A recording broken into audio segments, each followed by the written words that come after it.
You've been feeling it, haven't you? That quiet ache, the heaviness, the knowing that something needs to shift, but you're not sure how? You don't need to figure it all out. You just need a space to release, realign, and remember who you are. I'm Jennifer Pilates, and I invite you to join me for Reiki Moon Magic Distant Healing, a sacred healing experience that goes far beyond Reiki. This is a transformational energy work that cleanses the emotional clutter, clears energetic blocks, and realigns your entire being, body, mind, and spirit. Held under the sacred light of the moon, you'll enter a deeply nourishing frequency where healing happens on every level. If you've been carrying too much, if you've been waiting for a sign, this is it. Your healing, your release, your return to light. Reserve your space for the next Reiki Moon Magic Distant Healing at jenniferpilates.com. Come as you are, leave, transformed and empowered, body, mind, and spirit.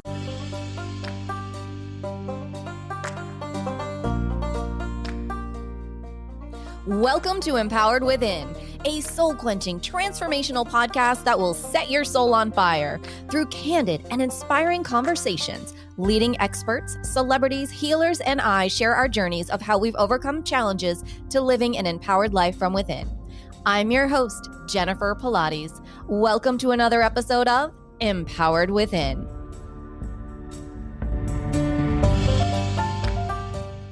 Well, hello there and welcome to the show. I am so excited to have with us our guest, Lion Goodman. He is the founder of Clear Beliefs Institute. He is a professional certified therapeutic coach with 40 years experience as an executive coach, teacher, healer, and subconscious pattern detective. He is the creator of the Clear Beliefs method for deleting limiting beliefs, healing childhood wounds, and resolving traumas from the past. He is dedicated to awakening, healing, and enlightening humanity so that we can get on with the job of being fully human, working in collaboration to create a world that works for everyone. Lion is the author of 5 books, including Clear Your Clients' Limiting Beliefs, Creating on Purpose, and Transforming Trauma. Welcome to the show, Lion. I am so excited to have you here. Thank you, Jennifer. I'm excited to be here. We have so much to dive into that, oh my goodness, so much to talk about. But before we talk about how you became coined the subconscious detective, I'd love to know what got you on this journey. Well, I was born at a very early age, which is true for most people. As I was growing up, I felt alone. I felt detached and I didn't belong. I didn't belong to my family. I didn't really attach to my parents or my siblings or even our dogs. And so it got me into my mind. And so I started being curious about my own mind. And I began to study everything I could about the mind and the brain and neurology. And then I got into psychic phenomenon and reincarnation. And basically, I've been a seeker all my life. And my primary goal was to fix myself so I could be normal. And fortunately, after 50 years of self-development work, I never became normal. So that's the fun. Yay! Good for you. I love that, not being normal. That is amazing. So when you look back over all your research studies from psychology to neurology and spirituality and philosophy, what was your biggest takeaway, the biggest aha moment through all those years of research? Well, of course, there were hundreds of them, but I'll give you one of my favorites. It's when I realized that beliefs were at the core of all personal change efforts. And that when I changed my belief, a core belief, everything else changed. My perspective changed. The way I looked at myself changed. The way I looked at others and the world changed. And that beliefs were actually the core of that change process. And then I started studying all the belief change efforts that I could. And most of them had the same problem as most of the workshops and trainings that I did, was that they produced temporary or partial results. I felt good for a couple of days, and then I was kind of back to my old self again. I was back to my old reactions again. But when something deep in me changed that was profound and permanent, that's when real shifts occurred. And so I was asking myself the question, what is it about those particular experiences that were truly transformational versus those temporary feel-good moments? And that was when I made the next discovery, which was that beliefs are not mental constructs. And most people treat them as mental constructs, like thoughts. Oh, I believe I'm not a good person, so I'll just change my mind. I am a good person. Well, that's groovy for a little while, as long as you can keep doing the affirmation a few thousand times, but you keep coming back to the old belief because you haven't cleared it completely from the psyche. So by understanding what was going on, I really understood that beliefs, in the way I talk about them, are the infrastructure of the human mind.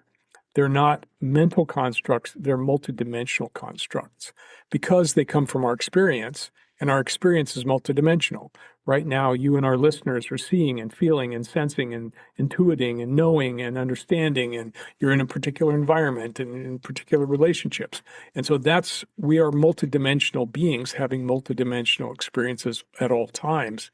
So our beliefs, which are created, must also be multidimensional. And so that's when I realized we can change the beliefs at the core if we change them multidimensionally. Okay, so I love this. Let's break down first because people like multidimensional. What are you saying? Am I an alien? What does this mean, Lion? So let's start with that first, and then we'll deep dive into more belief stuff. Great. So let's think about the dimensions of right now. You're having an experience. If you tried to describe your experience completely and fully right now, it might take you, a book to describe this moment right now. There's been books written like that where they describe a whole afternoon's experience in one book. So there's a lot going on. We're complex beings. We're part of everything. We're connected to everything around us. And all of that is being sensed at this moment. So seeing, feeling, intuiting, knowing, all of these things are happening right now. You're listening to my words, you're interpreting them through your own filters, your own understandings. You're asking yourself the question, is he really talking something new or is the same old bullshit? you are, you're fitting it in with your own understandings at the moment and saying, does this make sense? Does it not make sense? Is this something I should throw away or something I should keep? So all this is going on at once. And no matter which dimension you look at, there's a lot going on. So you're not only hearing my voice, you're also hearing the surrounding room that you're in or outside noises. You're not just seeing me, you're seeing in your peripheral vision, everything around you. You're sensing energetically. You're not only your own energetic system, your chakras, you're also sensing the air around you and the people around you. So that's what I mean by multidimensional. We're highly complex beings, and experience is what I traffic in because that's the real stuff. I know a lot about neurology, but we don't experience our neurology. We experience our experience. Right. And that's an excellent explanation for that. So when we dive into the belief aspect, and everyone knows that I believe if you're going to do anything, you have to get to the root cause of something, which is the subconscious of what you're a professional with for sure. And I know that's on your docket. When we first just dive into belief so that people understand the difference between what is a belief versus a thought, kind of like what you were talking about a few moments ago, how could you decipher that? And then we can keep digging into that. So a thought is produced in the mind, right? Or we could say the brain, doesn't matter, brain mind. And it's languaged. So my thought is, you're a nice person. Now, that comes from an experience. I'm experiencing you first, and then I come to a conclusion, you're a nice person. As soon as it's a conclusion, it's based on all the previous conclusions I've ever had. That's the belief structure. So I've met lots of people. They've been different. I'm assessing you. I'm looking at you and judging you and going, yeah, she's a nice person. So that's a thought, but it's not just a single thought that you could separate out from the matrix. It's part of a gigantic matrix of thinking. If we look at beliefs as structures, at the infrastructure, think about the pipes underground that bring utilities to our house, right? That's an infrastructure. It means inside structure that we don't see, we're not aware of. Right. If we took all the pipes underground and we put them on top of the ground, we couldn't drive anywhere, right? It would be Right. very messy, right? So our infrastructure are these understandings that we've come to from our experience. Let's say you're drawing with a crayon on the wall happily as a 2-year-old because you're just expressing yourself creatively in colors and designs, and your mother walks in and says, "What are you doing? Stop that!" And suddenly your joy is being cut off. And we call this interrupted enthusiasm. So enthusiasm comes from the Greek entheos, which means in God. So your God self is expressing yourself, your creativity is coming out, and boom, something comes in and stops it, interrupts it. And of course, you've made your mother mad. That's a survival problem. If your mother doesn't like you, she might throw you out to the wolves. And so you have to come to a conclusion. You have to make meaning. Like, what just happened here? And what happened was I did something bad. I made mother angry. I must be a bad person. What I did was bad, or I'm bad. And that becomes a core belief, especially if it happens over and over again. So traumas can create core beliefs very, very quickly and easily. And repeated traumas can also reinforce beliefs. Now, we also get beliefs from others. We get their beliefs because they indoctrinate us. Indoctrinate means to put a doctrine in, to put a belief into someone. So we get indoctrinated by our parents. This is who you are. This is what you should do. This is what you'll be when you grow up. This is what's right. This is what's wrong. This is good to eat. That's not good to eat. Then we go to our siblings and they tell us stuff that they've learned. And then we go to school and all the kids and the teachers tell us what they've learned. And then we go to church or synagogue or the mosque and we find out what the authorities say is true about life. And so we're accumulating these beliefs, this infrastructural understanding of the world, ourselves and others, over time. And that builds up into tens of thousands of beliefs that are used to then interpret the world and our experience. So much there. So powerful. Because you know what I kept like zoning in on is, well, that poor little child just learned that joy isn't good. Exactly. That was the one thing that stood out in what you were sharing. I mean, of course, the other stuff to me, I get that. But I thought, oh my gosh, that poor child now associates joy with being bad. Exactly. With mom being angry, which means danger, which means I've got to figure out very quickly how to be safe. I won't ever do that again. I won't make mother angry again. So yeah, there's all kinds of strategies that come out of these experiences. So we have behavioral strategies that come out of our conclusions. And now we have a personality developed based on those strategies. I think I'll just stay quiet and I won't do anything so mom doesn't get mad. Now I look like a shy child. That's a strategy. It's not a full self-expression. It's a way of making sure that I'm safe. So the ego wants to survive. It wants to be safe, Maslow's hierarchy of needs. So it figures out how to survive and thrive in the world. Right. Do you feel that 9 times out of 10, when you're working with someone and you're going through your system, that most of the energetic blockages, the belief system, has been obtained from the trauma in childhood? Let's see, considering 9 out of 10, I would say that it's certainly the vast majority. And what we do in our process is we have the person, first of all, deal with whatever they're dealing with right now. Like we ask the question, what are you experiencing right now that you'd rather not be experiencing? And then we go to the body because everything happens in the body, right? So what does it feel like to have that happening? We get into the feel, and not just the feel word description, but the actual description of a sensation. That feels like a square block in my heart made of steel that weighs 12 pounds and is still, but it's cold. Okay, so that's a description of a sensation. Say, okay, now let's go back in time. And when you felt that previously, and spiral back in time and find all the times when you felt that block in your heart, and go back to the first time you can feel it. the first time you remember feeling it. And Mhm. that process gets a person back to, oh my God, I was 3 years old. I was drawing on the wall. My mother came in. She yelled at me. I froze. So now we've got something to work with. Now we can reprogram that original experience. And sometimes it's many experiences, but if we can get to the earliest one, that's where the real leverage is.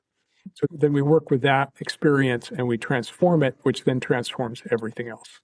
Right. That ripple effect that comes after it. Mm. So with your method, the clear beliefs method, I love that name. It just feels so light and literally clearing. You just know there's so much behind that.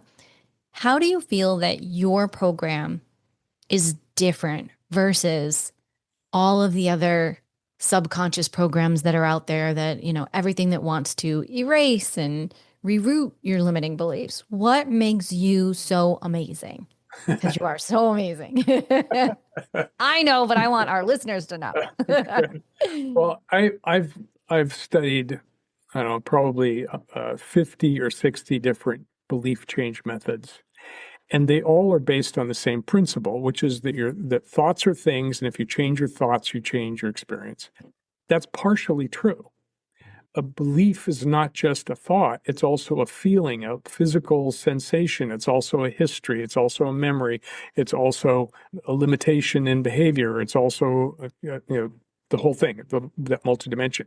And so if you just clear the thought, whether it's with affirmations or mental restructuring, or there's 100 names for changing your mind, just think different. Yeah, right. But that's temporary and it doesn't Exactly. work. But when you go back and change it experientially, that's Mhm. when it's permanent and profound and it doesn't come back. And that's our experience with thousands of clients, is that old thing that was haunting them is gone. I'll give you an Mhm. example if that's okay. Absolutely. I was working with a psychotherapist who had a successful practice. She had a great marriage and kids.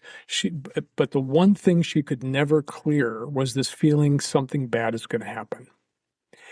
She felt it all the time, and she tried psychotherapy, she tried drugs, and she tried a long list of Right. practices to clear it, and nothing worked. So she found me. She said, all right, I'll challenge you. Can you change this? And in one session, we cleared it from the core of her psyche. And I checked with her a couple months later. I said, how are you doing? She said, it's amazing. After a lifetime of feeling that feeling and having that thought and looking around to see what was bad was going to happen, I haven't felt it at all. Wait, she said, hold on. I did have the thought a week ago, something bad's going to happen. And I realized, oh, I don't believe that anymore. And it went away. So that's the proof. That's the acid test for whether this really works or not, and for any process that works. Did it go away and stay away? Is it gone completely? Or does it keep coming back and haunting you again and again? And so that's the difference between what we do and what most other people do. That is so amazing. And I've done lots of different things, having met amazing people like you on the podcast and just through my own trials and tribulations over the years. And exactly what you're saying, I find like, yes, you can write out your affirmations, you can say your affirmations, you can do this, but when you get into the subconscious, and I don't know how much you're comfortable sharing, everyone has a little sweet tea that they add to it, right? Is it NLP? Are we going under? Are we trancing just because of your amazing voice? How do you get someone to go there? Yeah. First of all, we don't do hypnosis. We don't do NLP. We don't do any of those other things. I put this system together myself, and I've discovered that there's many other people doing similar things. I just gathered whatever worked best for me over 40 years of trial and error. We don't put people in trance. We do have them close their eyes, which some people call, oh, that's trance. Well, not really, because we're not saying you will listen to my voice and everything will be wonderful. Yes. We don't do that. We just have a conversation with the person and say, okay, would you please close your eyes? And then we take them on an inner journey. But we say to them, look, you'll be conscious the whole time. We'll be dialoguing.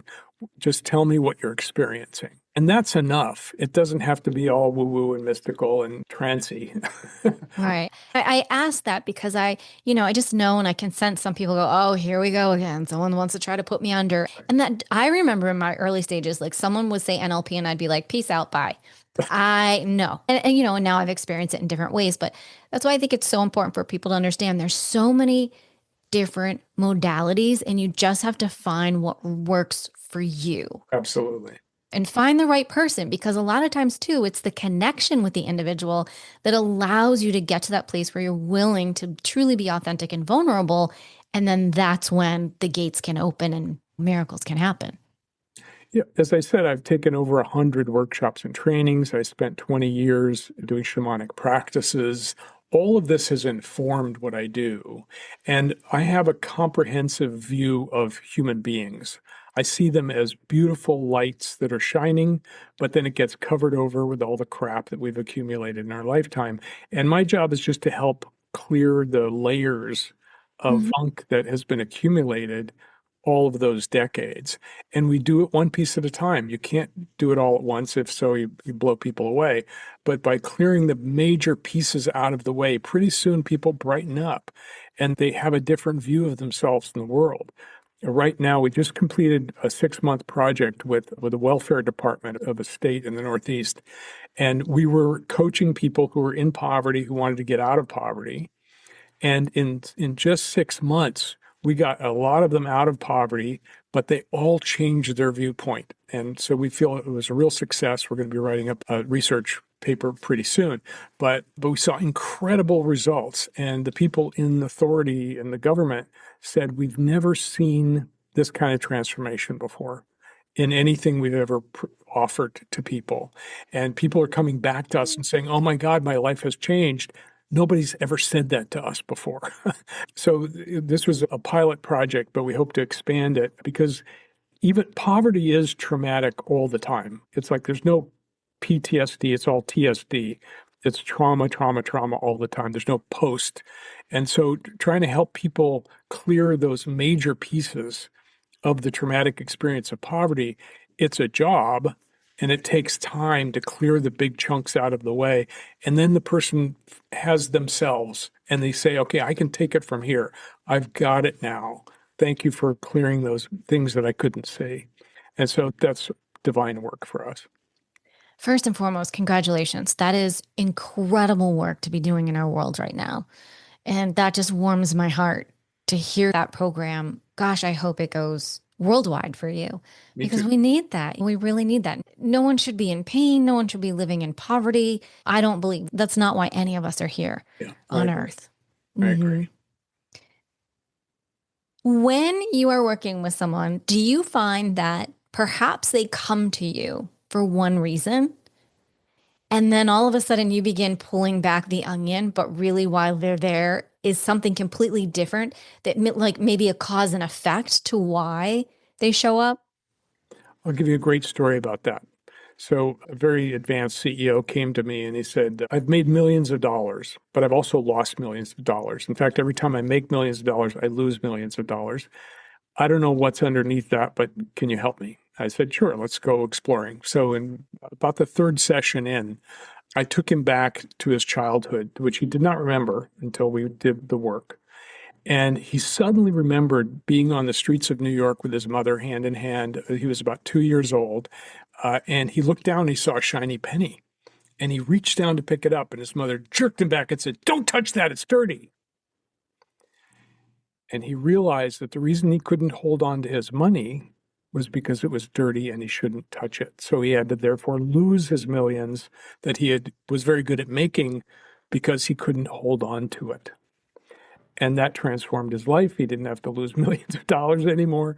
So that's an example of a behavioral pattern that has its roots very, very deep in the psyche below the level of memory. And one of the things that works for us is instead of trying to go back in your memory, which is a verbal mental process, we go back through feeling. And our feeling memory is much deeper and longer than our mental memory because basically our brains aren't fully developed until about age 2 or 3.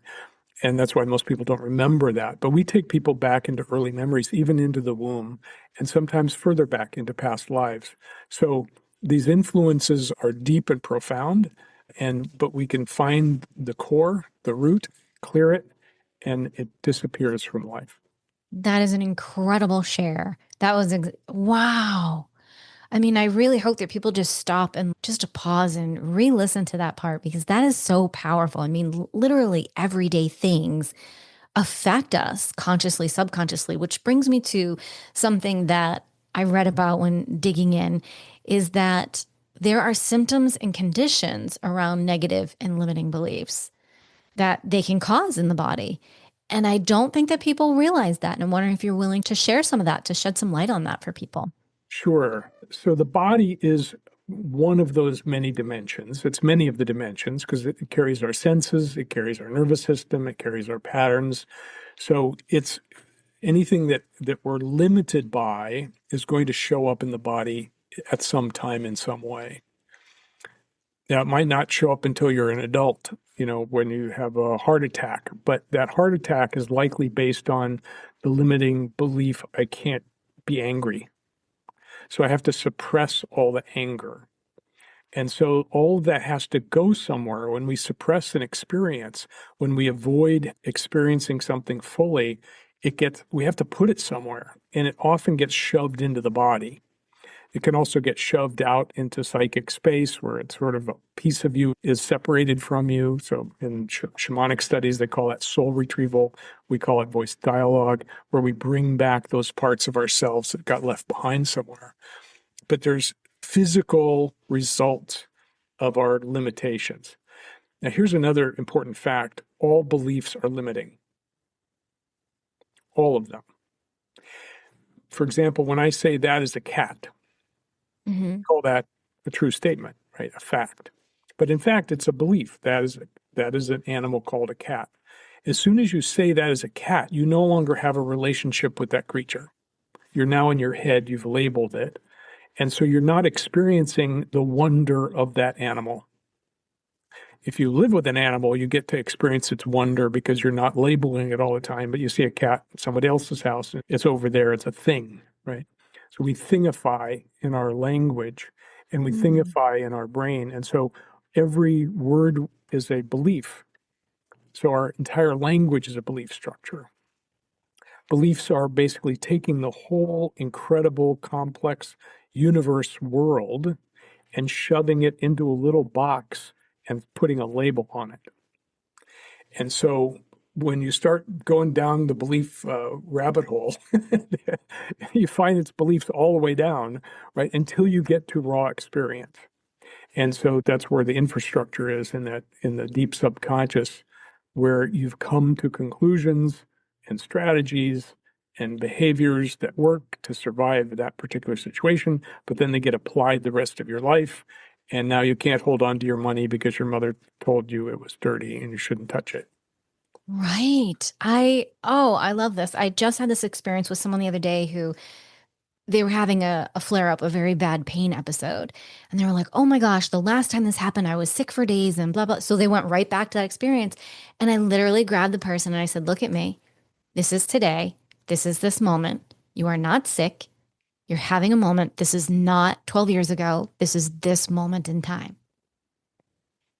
And you could just see like this sense of relief because there was so much fear around it. I mean, I wasn't doing what you're doing, but just to give an example of where we go. And I think that so much in life, people don't even realize, again, it goes back to people think it's a cliche of watch your words, but literally watch your words and watch where you allow yourself to go mentally and physically and emotionally. Yeah, and watch your beliefs.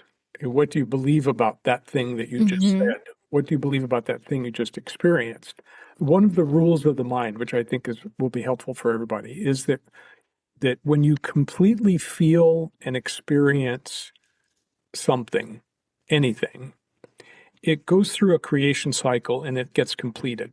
Like it got created, you experienced it, and it's complete. It's done. It's done. Every experience wants to be experienced. Every feeling wants to be felt. So whenever you don't feel it completely, or don't experience it completely, it gets stored somewhere and it gets stuck in what's called a resistance cycle. I want to go and exercise today, but I don't feel like it today. Okay, so I'm going to take those two opposite beliefs and store them somewhere because it's a conflict. Or I really want mom and dad to stop fighting and I'm too little, I can't do anything about it. So I'm just going to ignore the fact that I really want them to stop fighting and all the bad feelings that go along with that. So I'll put it somewhere, and that way, if they fight, I won't feel anything.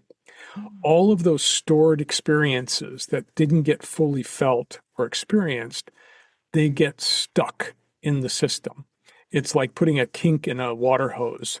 And so we become more and more limited the more we don't experience until people become numb and they become inured to whatever they're experiencing. So our job, all of our jobs, is to go back and bring up all those past experiences that we put somewhere and re-experience them so they can get completed. When they're complete, they go away. Love this too. I had something happen the other day. And it sounds like what you're saying, but I want to see if it's similar. So our lives, we continuously repeat the same patterns until we get the lesson, right? And then we get to move on. And it sort of sounds like that's what you're saying. And I had a conversation with someone the other day and I was frustrated about something. And we did this 180 mindset shift. And she said, do you realize A, B, and C is playing out?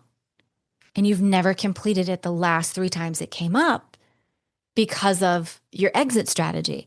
And I went, I hadn't thought of it that way. And so she was like, do you think you can sit through this? It like makes me cry and get the lesson. And I was like, well, yeah. And I think that you'll appreciate this line.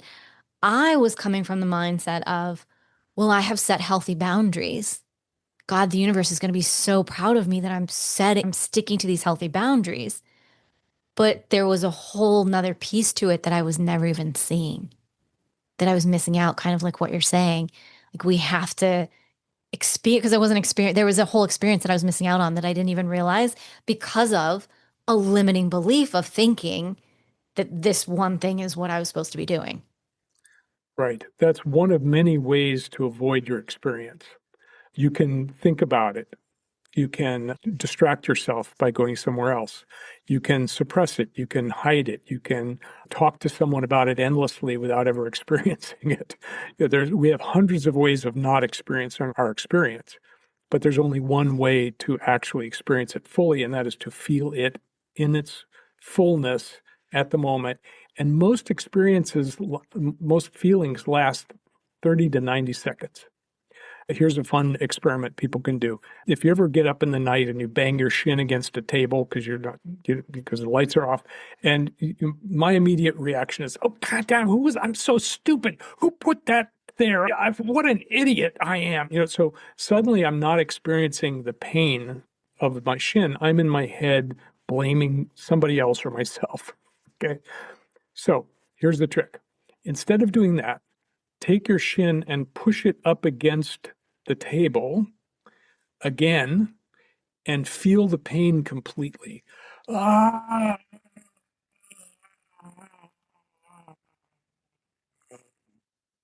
And it usually goes away in 30 to 90 seconds. And then you won't bruise. Interesting. Yeah. So that's what it means to fully I experience. feel it. And we're all pretty willing to experience something pleasurable, but we're often resistant to feeling things that are painful. But painful is part of life. The pain wants to be felt. It wants to be experienced. If the nervous system is an information superhighway, and if you get clogged up, if you start getting traffic jams in your superhighway, then things stop, and then we get disease. Yeah. Totally. See, I was going to say, I would take it one step forward after what you said. And I get out my little Louise Hay book and I say, okay, what does the shin mean? What am I missing? What am I not seeing? What am I not feeling? What's missing in my life? Because like you, I believe that every dis-ease in the body comes from some sort of emotional suppression that we haven't felt, worked through. And then if we continue not to, then it turns into the disease in the body, which we don't want people to need to get that far to hear a message. And here's what's really weird. Things like fibromyalgia, which is kind of a mysterious, painful disease, is actually caused by, there's an MD who studied this, is caused by not being willing to feel psychological feelings and instead creating pain in the body so that you don't have to feel the pain, the emotional pain that you don't want to feel.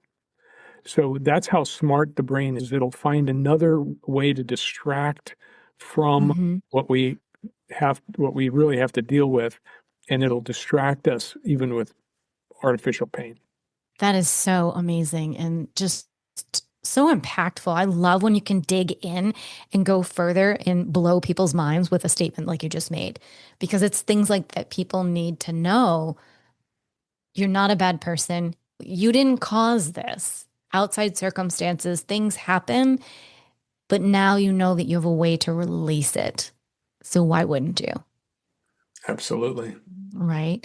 What piece of advice would you give to the listeners who they're hearing everything that we're saying, they're getting it, but yet they're still like limiting beliefs?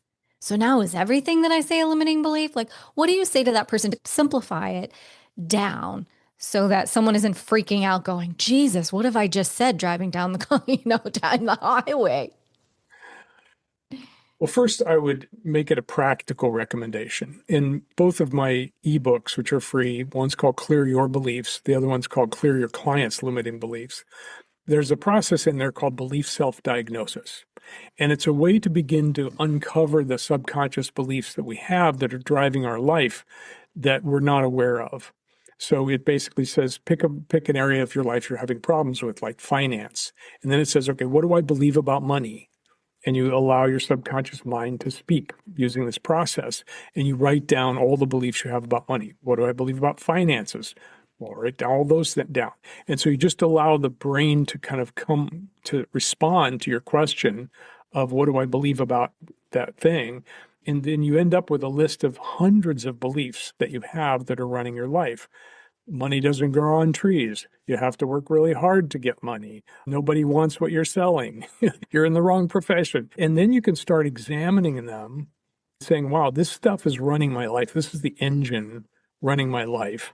And some of the beliefs are positive, like I can make money when I put my mind to it. Great. Okay, you don't need to change that one. That's a good one. Right. Let's clear the negative ones, the things that are holding you back. And then what we do in our process is after we clear an old belief, we replace it with a more positive and true belief, more true to your true self. And then that's now running you. So I use the analogy of a garden. I said, if you want to plant a garden, the first thing you do is you clear the rocks and the weeds from the soil. Because if you throw your seeds, your new beliefs on rocky, weedy ground, not much is going to take, right? If you clear the soil first, then when you plant your seeds, they will grow and blossom and flower and fruit, right? That's what we need to do in the psyche, is we need to clear the rocks and the weeds, and then an affirmation, a positive statement can be planted. But throwing positive statements on old negative beliefs does not work. It doesn't, it's like a band-aid. Like you said, I am beautiful. I am beautiful. Well, if you don't believe you're beautiful, you can say it all day long. It's surface level. It's not getting to that root cause in the subconscious. Even worse than that, when you try to put a positive belief on top of a negative one, it re-stimulates the negative one to come up and reassert itself. I'm a beautiful person. You are not. You don't know what the hell you're talking about. So you get this conflict, and whatever you resist persists. So Right, it just, right. creates more conflict. So think about I love this. Back to what you said just a moment ago. So all those people that are walking around going, I'm a multimillionaire. I'm making $500,000 a day. It's reiterating, oh, hell no, you're not. Exactly. So it's like negating themselves. Absolutely. Yeah. That's how the subconscious works, is it wants right. to stay stable. So you have to clear it completely and multidimensionally. And then you've got open, clear ground. Then you've got soil that will support your new beliefs. Oh my gosh, you are amazing. I knew you were amazing, but you're more amazing now. I just love this. And this kind of work is so important right now. And I love the newness of what you're bringing to the table, based on everything that's been out there forever and a day. And the openness and accessibilityness that you offer, that you exude, is just fabulous. So I want to ask you this. We get to the point in the show where I want to ask one thing about you, because we've talked everything about your work and all that good stuff, but there's so much that's behind you that I've read about that is, I just love and amazing. And so I would like to ask you, is there one thing that maybe no one knows about you? Oh, there's probably a lot of things that no one knows about me. Are you asking me to reveal something that no one knows about me? Well, it's just a question. No, I mean, you don't have to, but it's just a question. Is there something that no one knows about you that maybe you'd want to share? Well, unless people have read what I've written extensively, they don't know that at the age of 26, I was shot and 4 times in the head by a man who wanted to kill me. And we ended up talking for 8 hours after the incident in order to find a way out of the situation. So that's kind of my famous story. It actually has been published. There was a movie made based on that story. So that's my big story. That's the one that most people ask me about. That's a huge story. So, do you want to elaborate a little bit as to why someone wanted to kill you and why you talked to them for 8 hours? How much time do we have? I know, right? Like, where are we at? So I was 26 years old. I was kind of lost after graduating with a degree in consciousness studies in 1975. That'll tell you how old I am. So I'm wandering the country in an RV van, selling objects to stores, just put it that way. Kind of new age crystals and feather earrings and weird shit. Fine. So I was a Did you- traveling warrior on the road. I would stop and help people. I was a good Samaritan. I'd stop and help people if their cars had broken down. So I'm traveling from Las Vegas, where I'd spent a couple weeks, toward LA through the Mojave Desert. And there was a guy whose car had broken down in the middle of the desert, about 110 degrees outside. His hood was up and he was staring into it as if he could figure out what was going on. And so I stopped and I said, can I help you in any way? He said, well, I just put $200 into her. She won't start. I don't know what to do. I said, I'm heading into LA. If you want to ride, you can put your stuff in my van and I'll take you to LA. He went, okay. So he takes his stuff, duffel bags and a suitcase or two, and the van's already pretty crowded. Anyway, he ends up traveling with me for 3 days because I'm stopping at stores and showing my wares. And then at night we'd camp out somewhere in the boonies. And I would grow to trust him. I'd send him on errands with the van and I gave him clothes to wear and kind of cleaned him up a little bit. And then the third night out, I was in the back of the van moving things around in the cabinets because it was very crowded. And he was in the front of the van listening to music. And suddenly there was an explosion and something hit me in the head. And at first I thought the gas stove near me had exploded. I looked up and the gas stove was intact. Then I looked to my left to the front of the van and there he was with a gun pointed at my head. I was a bit shocked because I said, are you shooting at me? It's like, it didn't make any sense. Like, Right. here's this guy who I'd been nice to. And before he could answer, he shot again. And I realized he wasn't just warning me, he was going to kill me. I'm 26 years old. I had studied spirituality, death and dying, psychology, but here I was stuck in a position. I could not move. I could not defend myself. He was 11 feet away with a gun and his hand propped up. I knew I was going to die. And so at that point, I had to decide how do I respond? That's my responsibility, right? So I thought, well, if I'm going to die, I certainly didn't expect this, but I don't want to die angry and I don't want to die upset. So I started talking to God and I said, I'm coming home and here I am. This kind of golden light love came pouring through me into my body. And I said, I also don't want to die with anything left over. And by this time, he'd shot a third time. The second and third bullets missed me by a fraction of an inch. And so I went through my past and I asked for forgiveness for anyone I had hurt. And I forgave all those who had hurt me so I could die clean. And by this time, I'm now floating above my body. I'm looking down at this scene inside a van, kind of like looking into a dollhouse, seeing this scene going on. It was kind of amusing to me, but I was in this state of golden light and love. And, he was included in it. It didn't matter. And then the fourth bullet rang out and my head was suddenly shoved to the side and blood was rushing down all over me. But I was back in my body, and I didn't understand that because I was supposed to be out of my body. But here I am back in my body, and there's blood everywhere, and I'm checking out. I had studied mime and physiology and neurology and anatomy, so I knew my body very well. I was a dancer, and so I was checking my body. I thought, okay, if the bullet went in through my head, I should be missing something. I should be missing something mental or physical, and I'm scanning my body and I'm still intact, and I don't know what's happened. I realized, well, I don't want to just die this way. I want to at least look my assassin in the eyes because I was perpendicular to him. And so I picked up my head from my shoulder, turned and looked at him, and he freaked out. And he jumped up and he said, "Why aren't you dead, man? You're supposed to be dead." And I didn't know the answer to that question. And all I could say is, "Here I am." And he said, "I shot you 4 times, man. I shot you 4 times. Why aren't you dead? You're supposed to be dead." And then I said, "Maybe I'm not supposed to die." And he said, "Yeah, but I shot you. I shot you 4 times, man." And he's jumping up, looking out the windows. We were in the middle of nowhere. Nobody would have heard the shot, so long come and check it out. And so that began a 8-hour process of me trying to talk him down from his adrenalated state I thought if I could keep him talking, maybe he wouldn't shoot me.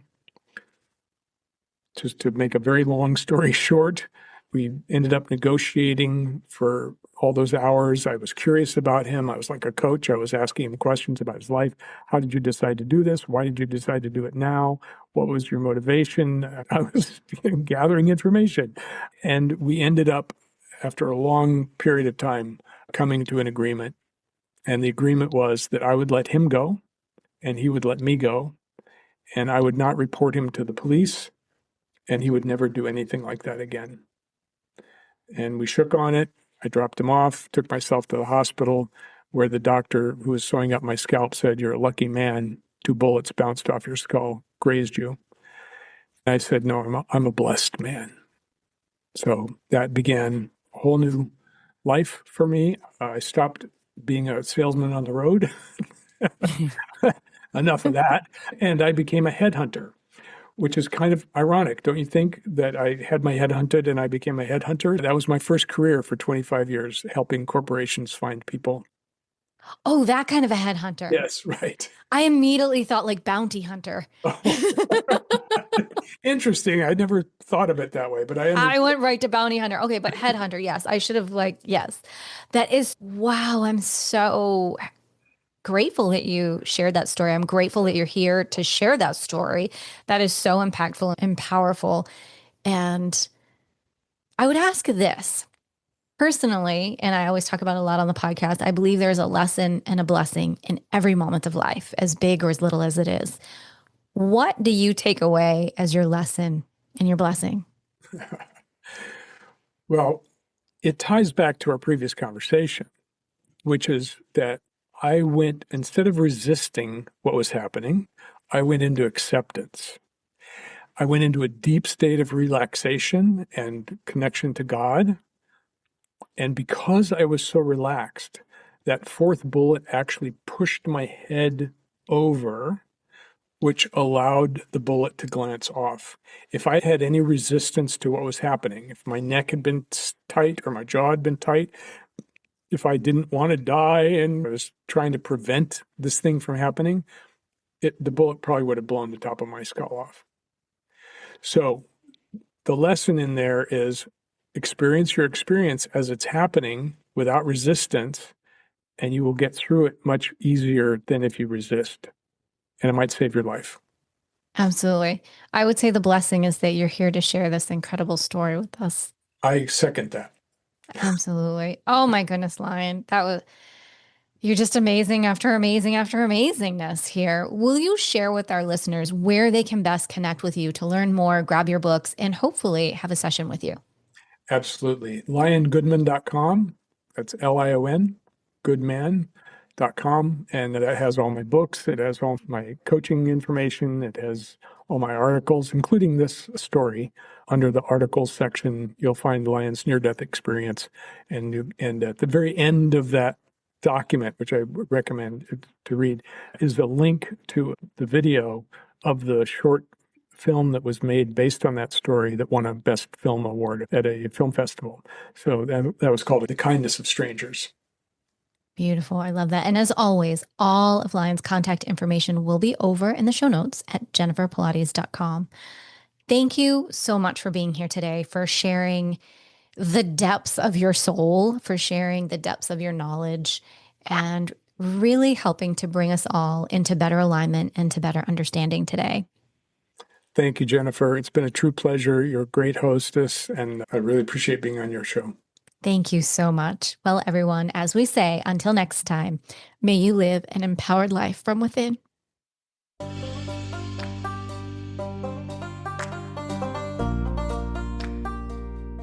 Thank you so much for tuning in to another episode. Please remember to rate, review, and subscribe to Empowered Within with Jennifer Pilates. Your feedback is important. It helps me to connect with you and gives me insight into who you are and what you're enjoying about the show.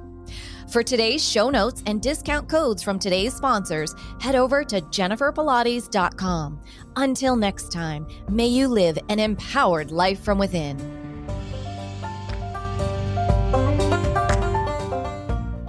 What if your wellness practice could feel like a sacred return instead of another thing on your to-do list? Welcome to the Jennifer Pilates Wellness Studio, your on-demand sanctuary for realignment, healing, and empowerment. Inside, you'll find a unique fusion of Pilates-based movement, Reiki-infused meditations, and mindful body practices designed to support the woman over 40, living with more energy, ease, and alignment. This isn't just fitness. This is full body, whole being recalibration. Whether you've been feeling out of sync, burned out, or just craving a space that gets you, this is for you. With flexible monthly and annual memberships, you can begin wherever you are and grow from within. Start today at jenniferpilates.com. You don't need to do it all. You just need a place to come home to yourself. This is that place.